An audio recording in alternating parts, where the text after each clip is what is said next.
출애굽기를 보면 이제 이집트에서 나와서 시내산까지의 여정인데, 저는 출애굽기 읽을 때마다 어떤 느낌이 드냐면 꼭 우리 인생의 여정을 보여주는 것 같아.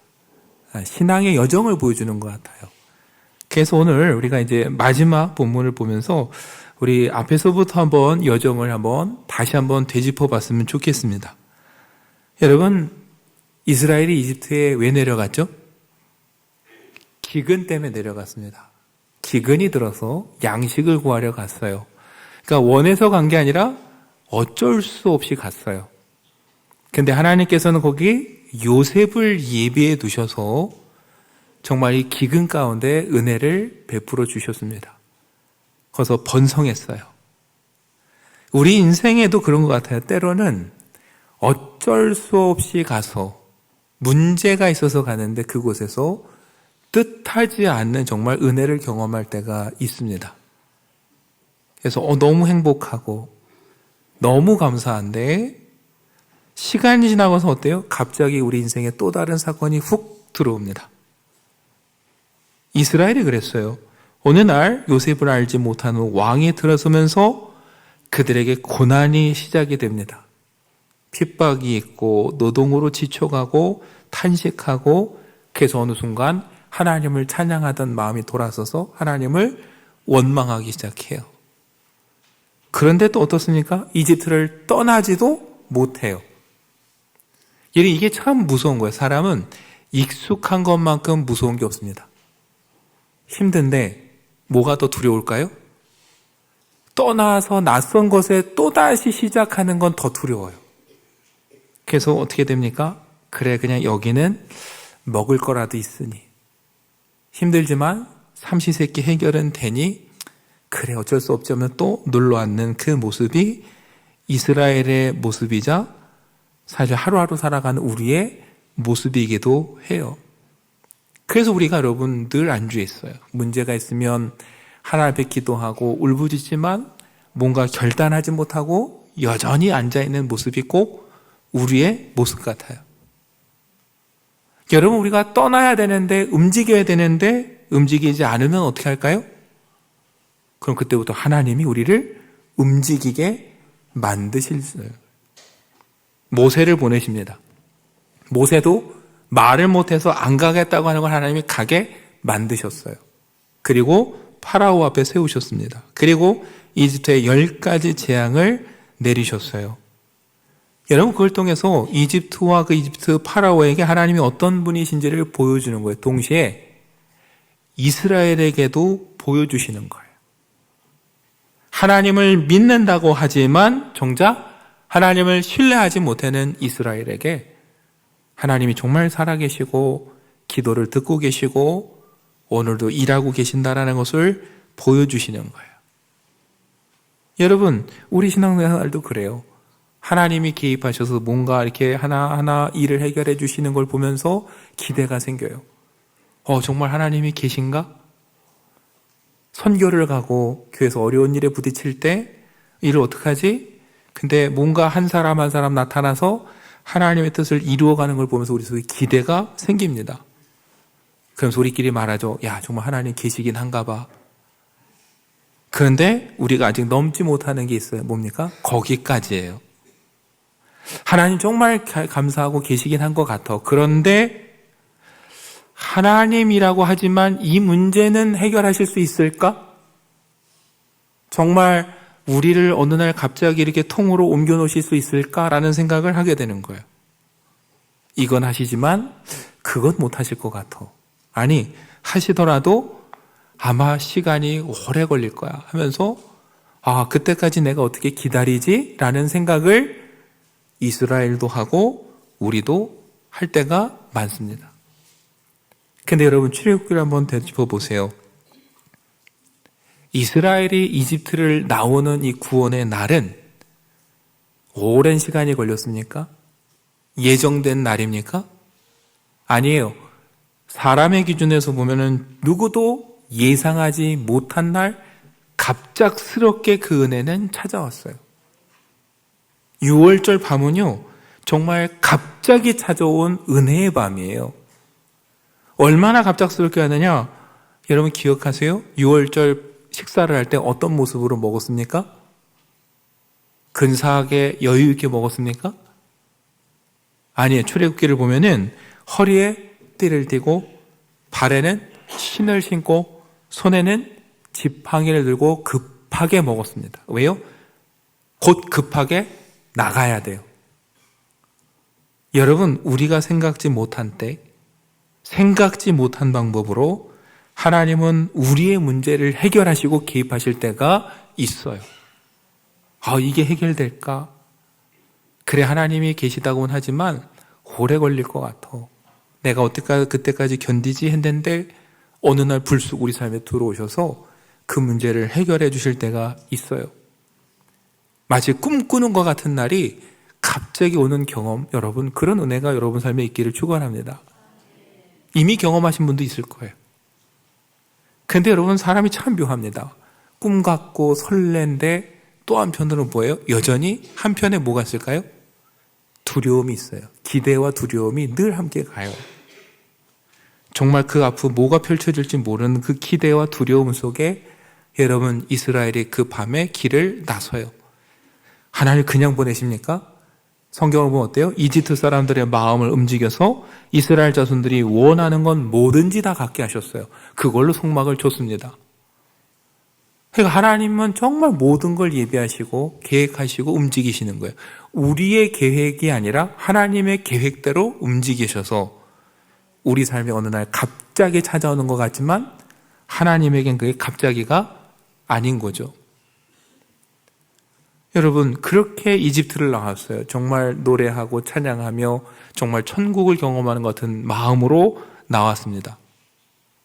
근데 그 은혜가 얼마 갈까요? 영원할 것 같지만 여러분, 우리 자신을 되돌아보면 알아요. 그 은혜도 얼마 못 갑니다. 홍해 앞에서 또 흔들리기 시작해요. 앞에 홍해가 길을 막았고 뒤에 이집트의 군대가 따라옵니다. 그러니까 그 은혜와 감격도 잊어버리고 또 원망이 나오기 시작하죠. 아니, 이집트에는 묘자리가 없어서 우리를 여기까지 끄덕하다가 죽게 하느냐? 모세를 향해 막 원망하기 시작해요. 모세를 향한 원망이지만 실제로 누구를 향한 원망입니까? 하나님을 향한 원망이에요. 아까 말했죠. 익숙한 것만큼 무서운 건 없어요. 차라리 그냥 두지. 희망이나 주지 말지. 왜 기대하게 해놓고서는 또 이렇게 안 되는가? 이제 원망하고 분노하기 시작하는 거죠. 여러분, 그때 모세는 딱 한마디 했어요. 가만히 서서 하나님께서 어떻게 구원하시는지 보라. 여러분, 그리고 홍해가 갈라졌습니다. 우리에게 찾아오는 시련은 때로 하나님의 기적과 은혜를 경험하는 시간이기도 해요. 그리고 하나님은 그 기적을 통해서 다시 한번 우리에게 확인시켜 주시는 거예요. 하나님을 신뢰하고 이 길을 걸어가자. 그리고 뭐예요? 다시는 뒤를 돌아보지 말고 뒤로 돌아가지 말라. 그래서 뭐예요? 홍해를 가르시고 건너게 하셨어요. 여러분, 그래서 바울은 이스라엘이 이 홍해를 건넌 사건을 세례에 비유합니다. 홍해를 건널 때 그들은 세례를 받았다고. 오늘 그리스도인들이 어떤 사람입니까? 세례를 통해 변화됐어요. 옛사람은 죽었어요. 다시는 뒤를 돌아보면 안 되는 사람들이 우리예요. 그런데 여전히 어때요, 우리는? 또 뒤를 돌아봅니다.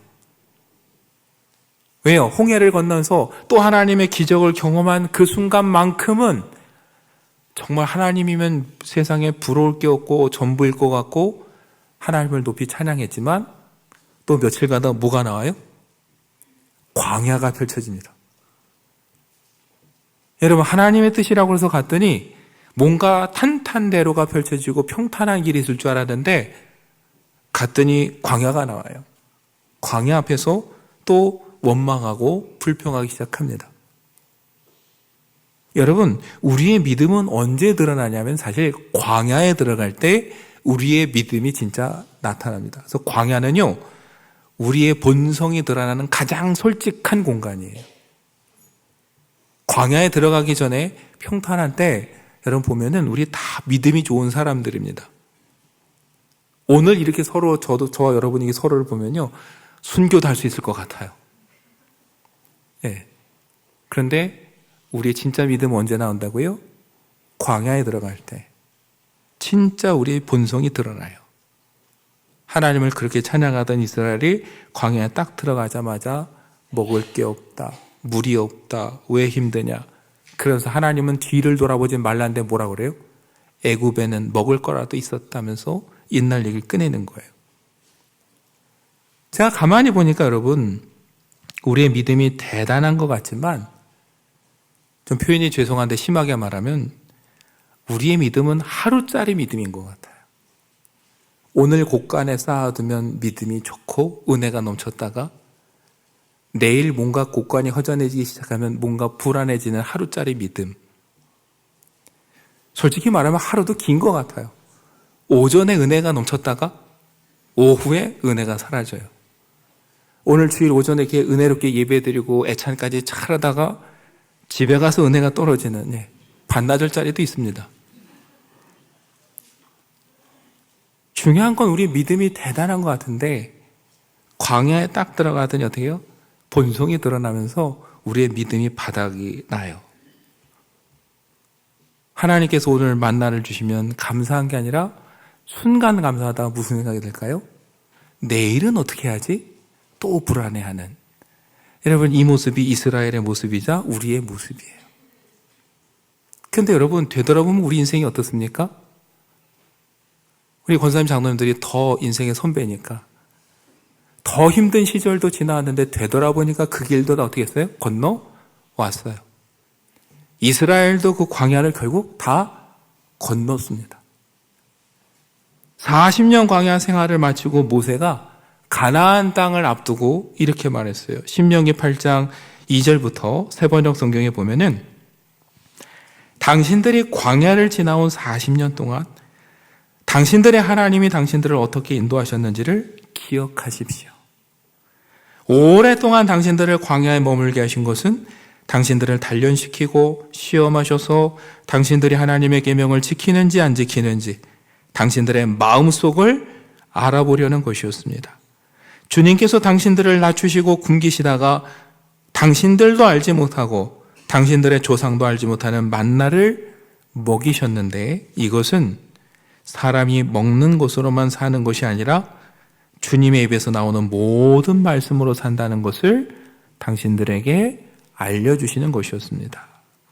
그러면서 4절에 이렇게 말해요. 지난 40년 동안 당신들의 몸에 걸친 옷이 헤어진 일이 없고 발이 부르튼 일도 없었습니다.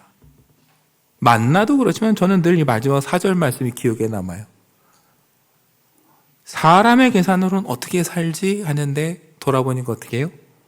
먹이신 건 먹이신 뿐만 아니라 40년 동안 옷이 헤어진 일도 없고 신발이 닳아 없어진 일도 없었다.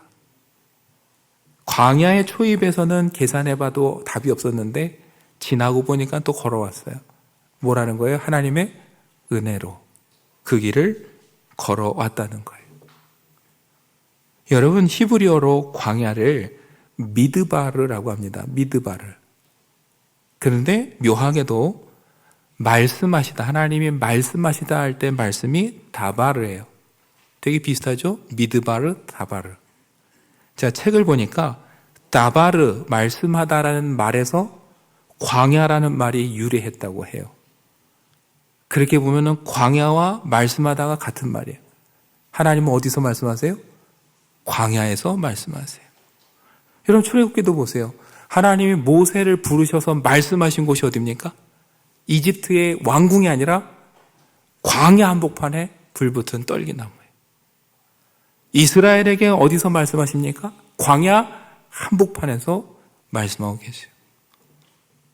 광야는 여러분 하나님이 말씀하시는 곳이, 그리고 우리가 말씀을 듣는 곳이에요. 어쩌면 말씀을 들어야 될 때가 돼서 우리를 광야로 부르셨는지도 몰라요. 왜요? 너무 분주해서 말을 못 들어요. 제가 그 광야의 영성에 관련된 책을 한번 읽다 보니까 이렇게 적었어요. 저자가 뭐라고 했냐면 광야에 살면 단순합니다. 찾는 사람도 일도 없고 복잡한 일정도 없습니다. 우리의 시선을 빼앗을 것도 없습니다.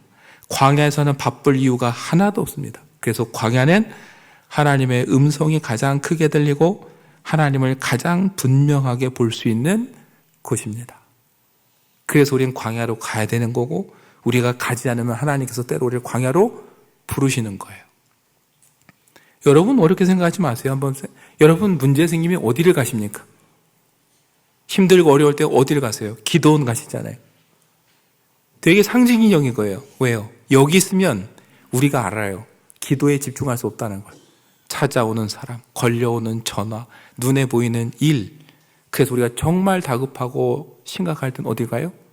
안 보이는 곳으로 가는 거예요. 기도원으로. 그게 우리의 영적 광야예요. 여러분, 이스라엘 하나님의 광야로 부르신 이유는 뭐예요? 말씀하시기 위해서요. 들으라는 거예요. 그리고 그 하나님 말씀대로 걸어가면 하나님께서 그 길을 책임져 주시고 인도하시라는 거예요. 그래서 하나님께서 이스라엘 부르시고 광야에서 말씀하시는데 여러분 안타깝게도 어때요? 이스라엘은 뭐에 한눈을 팔아요? 자꾸 눈에 보이는 거예요. 그래서 모세가 더디 내려오니까 며칠 안 내려온다고 그 사이에 뭘 만듭니까? 금송아지를 만들어서 섬겨요. 여러분 이것도 우리 모습이에요. 기도원 가서 은혜 충만에 내려와서 또 한동안 열심히 신앙생활을 하다가 또 눈에 하나 보이지 않는 하나님 대신 어디에 눈이 팔려요? 보이는 것에 또다시 우리의 마음이 흔들리기 시작해요. 우리는 출애굽기를 보면서 이스라엘을 답답하다고 한심하다고 말하지만 여러분 사실 그게 우리 모습이에요. 우리 인생의 여정이 꼭 이스라엘 같아요. 광야를 걸어가는 이스라엘. 여러분 우리가 의지할 건 뭐겠습니까? 하나님의 은혜예요. 그렇게 금송아지를 만들고 뛰놀던 이스라엘 백성에게 하나님은 또 말씀을 적어주세요. 또 말씀하세요. 또 기다려주세요. 여러분 그게 은혜예요. 오늘 그래서 저도 여러분도 여기 서 있는 거지 우리가 대단하거나 의로워서 여기 서 있는 건 아니에요. 우리가 곁길로 갈지라도 또다시 말씀하시고 부르시는 하나님의 은혜가 있기 때문에 오늘 우리가 이 자리에 다시 서 있는 겁니다. 그렇게 하나님이 다시 기회를 주셔서 어떻게 해요? 우리가 마지막 40장에서 열심히 읽은 대로 드디어 성막을 다 세웠어요. 여러분 읽지 않았지만 33절 이렇게 말합니다. 모세가 이같이 역사를 마치니 모세 혼자 한 건 아니지만 모두가 하나님이 다시 말씀하신 대로 성막을 짓는 일을 다 마쳤어요. 여러분 성막을 어디 세웠습니까? 가나안 땅에 세우는 게 아니라 지금 광야 한복판에 세웠어요. 하나님 뭘 보여주시려고 하실까요? 우리 연약함을 아는 거예요. 안 보이면 불안해하는 우리를 아니까 광야 한복판에 천막을 세우고선 말씀하시는 거예요. 내가 여기 있다. 내가 너희 곁에 늘 있다라고 보여주시는 거예요. 그것도 가나안 땅에 들어가서 잘 될 때만 너희 곁에 있는 게 아니라 이 광야의 힘든 시절에도 너희와 내가 함께하고 있다. 이걸 하나님께서 여러분 이 성막을 통해 보여주시는 거예요. 그리고 성막이 다 완성되니까 어떤 일이 벌어집니까? 오늘 우리가 읽은 34절의 말씀. 구름이 그 위에 덮였어요. 그리고 여호와의 영광이 그 성막에 충만했다 성경은 기록합니다. 그래서 35절에 모세가 감히 회막에 들어갈 수 없었어요. 그 영광을 보고서 감히 들어갈 수가 없었습니다. 여러분 근데 이 비슷한 장면이 출애굽기 앞에 나왔어요. 어디서 나왔습니까? 모세가 시내산에 올라갔을 때 광경이 딱 이랬어요. 구름이 덮이고 하나님의 영광이 그 속에 드러났어요. 근데 여러분 그 시내산 꼭대기에서 벌어진 사건이 지금 어디로 내려왔어요? 광야 땅으로 내려왔어요. 이스라엘 사람들 삶의 한복판에 그 영광이 임했어요. 여러분 이것이 오늘 우리에게도 이루어졌습니다. 어떻게 이루어졌을까요? 예수 그리스도를 통해 이루어졌어요. 저 높고 높은 곳에 계시던 말씀이신 예수님이 말씀이 육신을 입고 우리 곁에 오셨어요. 그게 며칠 전에 지난 성탄입니다. 말씀이 육신이 돼 우리 안에 거하셨어요. 그리고 예수님이 우리에게 하나님의 영광을 보여주셨어요. 요한복음 1장 14절이 이렇게 증언하고 있잖아요. 말씀이 육신이 되어 우리 가운데 거하심에 우리가 그의 영광을 보니 아버지의 독생자의 영광이요 은혜와 진리가 충만하더라. 여러분, 그러니까 구약에서 나타났던 모든 것들을 예수님께서 온전히 이루셨어요.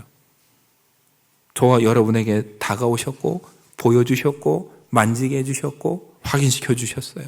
하나님의 영광을 경험하게 해주셨어요. 이제 우리가 할 일은 뭡니까? 그 말씀을 따라가는 거예요. 목자 되신 주님을 따라가는 거예요.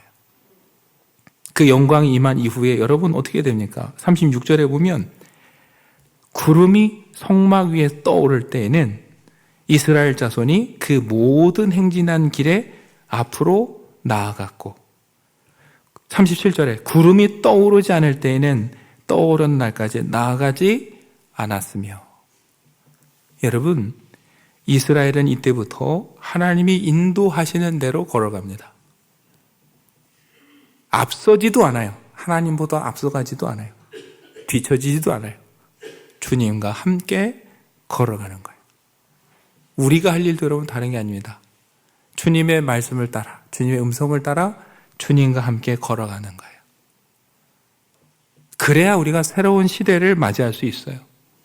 가나안에 가서 어떻게 살아야 될지 누구도 경험해보지 못했지만 그 주님의 말씀을 듣고 따라갈 때 주께서 그 길을 인도하시고 그곳의 삶도 책임져 주시는 것처럼 여러분 2026년에 어떤 일이 있을지 우리는 아무도 모릅니다. 그저 우리는 주님의 말씀을 듣고 주님과 동행해서 한 걸음 한 걸음 걸어가는 거예요. 그럼 주님께서 우리의 길을 인도하시는 거예요. 중요한 건 여러분 때로 멈춰야 될 때도 있다는 거예요. 아까 말씀드렸잖아요. 37절에 구름이 떠오르지 않을 때는 어떻게 했어요? 떠오를 때까지 기다렸어요. 주님과 함께 한다는 게 멈추지 않는다는 뜻이 아닙니다. 주님과 함께해도 멈춰야 될 때가 있어요. 그 우리는 멈추는 거예요. 광야의 시간도 때로 우리에게 필요합니다. 여러분 광야의 시간을 보내면서 실패했다고 생각하지 마세요. 주님의 말씀을 들어야 될 시간이고 주님이 기다리라고 하는 시간이구나라고 우리가 마음을 가지면 좋겠습니다. 그러면 그 시간도 우리에게 유익한 시간이 되는 거예요. 여러분 우리가 할 일은 하나입니다. 주님이 인도하시는 대로 그 길을 따라가는 것. 주님만 바라보면서 걸어가는 것. 그런 그 하나님께서 이스라엘을 가나안 땅에 세우신 것처럼 오늘 저와 여러분도 주님이 은혜의 땅에 세워주실 줄 믿습니다. 출애굽기가 시작할 때 이스라엘은 탄식하며 시작했어요. 노예로 시작했어요. 그러나 마지막은 어떻습니까? 하나님의 영광을 보면서 영광스러운 모습으로 걸어가며 끝납니다. 아니 출애굽기는 끝났지만 사실 오늘 우리가 읽은 본문 내용을 보면 어때요? 그들은 이제 또 출발하면서 끝나요.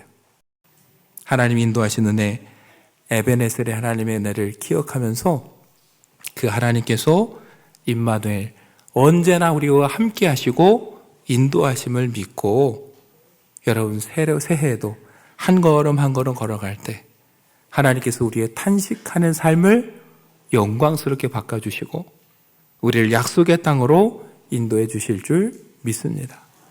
그 믿음으로 걸어가는 저와 여러분 되기를 간절히 축원합니다.